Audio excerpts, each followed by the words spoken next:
Despite whatever Nimarta said, I tried my best to wriggle out of being the first speaker today.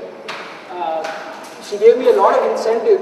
You know, you can break the rules, you can talk for more than 5 minutes, and I still didn't want to do it, but I guess she wins, so here I am. My name is Chaitanya Nadkarny, but people call me Chai, so you won't be surprised if you hear that more often.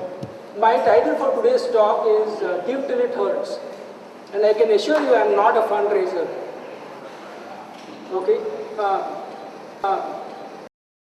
Talk about is what the kind of life we all live today. Everybody in the world today wants to be rich. We want to have lots of things. I want to have the latest cell phone. I want to have the latest laptop. I want to have a car. If I have a two-wheeler, I want to have a car. If I have a car, I want to have a bigger car. And why not? So this is the world that we live in, where we all identify ourselves with what we possess. And there's nothing wrong with it, except when things go out of control and we start becoming self-centric. We start becoming greedy in the extreme cases. You all know what has happened in the financial world. Why we were told a few months back that the world is going to run out of oil, which is why it's $150 a barrel. Can you believe it? A few months later, it's dropped down to $40 a barrel. Nobody's talking about oil disappearing. So obviously there was something wrong in the way derivatives and everything around that, the greed around making money brought organizations, institutions down. 100-year-old institutions collapsed in a matter of days. And that's a result, I believe, of uncontrolled greed. And that's what I wanted to bring about. So the key question, I think, is, do we need to do anything about it or not? Is this something that we as people of this world need to worry about? Do we need to pay a price for our greed? Do we need to bring some change in the world that we live in? We hear about, being environmental friendly. We hear about carbon footprint. We need to reduce our carbon footprint, and so on and so forth. We need to be more thrifty, is what our parents have always taught us. Indians are generally known to be more thrifty than many other societies. But why do we need to do about it? I think we need to do about it because India is at the curve where, if not controlled, consumerism, overspending, overconsumption is going to kill us. It's going to kill us as a society. It's going to kill us as people.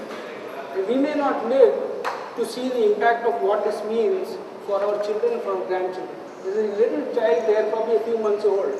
We want to make sure that the child has a wonderful planet to live on, a great country to live in.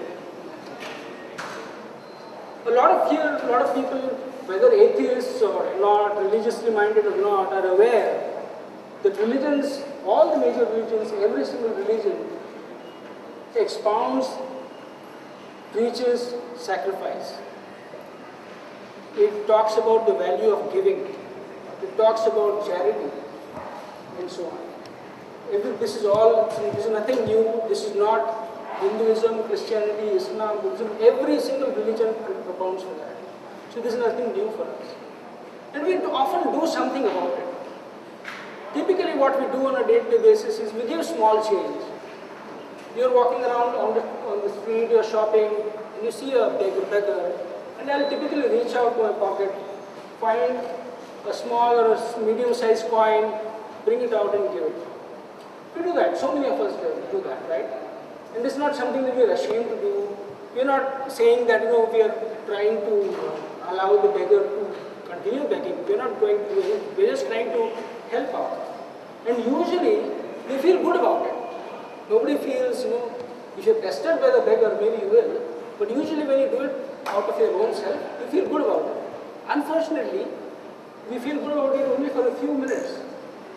Once a few minutes have passed, we have forgotten about that thing. So small change is something that we are used to giving, but that doesn't make any big change.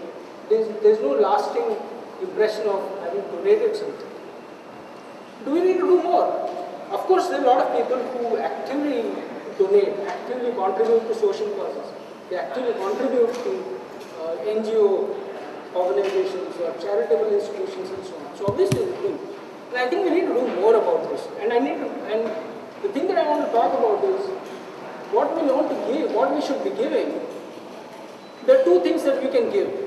If I have plenty of money, I can give that money and I won't feel the pinch.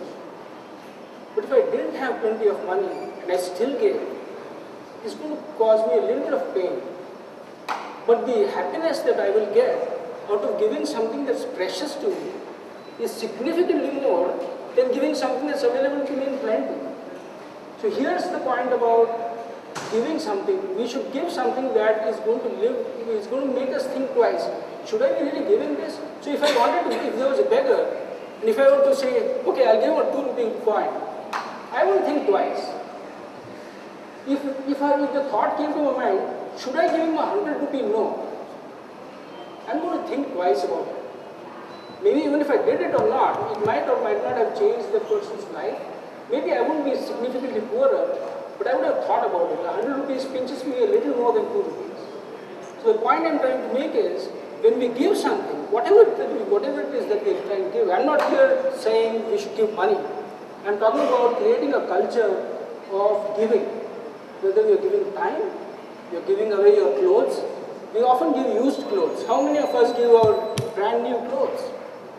If my father donated me let's not donate it, but gifted me a brand new Arrow shirt, am I ready to give it off to the Bihar flood victims?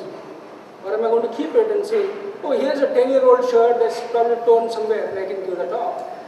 There are different feelings that get generated when you try to give something that you think is precious. And that's the value of giving. What are the things that are precious to us? One thing that I realize as working professionals is one thing that's extremely precious for us is time. We rarely get enough time with our friends, we rarely get time enough with our families. We always look at the weekend as something to spend time with our families and so on. So time is a precious thing. But how much is 4 hours on a particular weekend in just 1 year? Can we give that to something that's useful? Of course we can. We'll probably have to think twice, we'll have to think about what we will cancel, what we will not be able to do. But when we give that 4 hours, even if it's just once a year, the pleasure that we'll get is significantly more valuable. What is 1% in a person's annual income? Not much. Actually, not much. Imagine all the IT people in Pune were to give 1% of their salary or keep 1% of their annual income aside for some charitable cause. 1,000 people, let's say assuming an average salary across all years of experience and so on and so forth, let's say an average income of 5 lakh rupees, right? It's going to generate 50 lakhs. That's a significant amount. The parting thought I want to leave with you all is a quote that I heard not very long time ago from someone who tried to define the difference between God and man. And he said, God gives and forgives. Man gets and forgets. I think what we need to create is an environment that allows us to bring some divinity into our life. Let's give till it hurts. Thank you.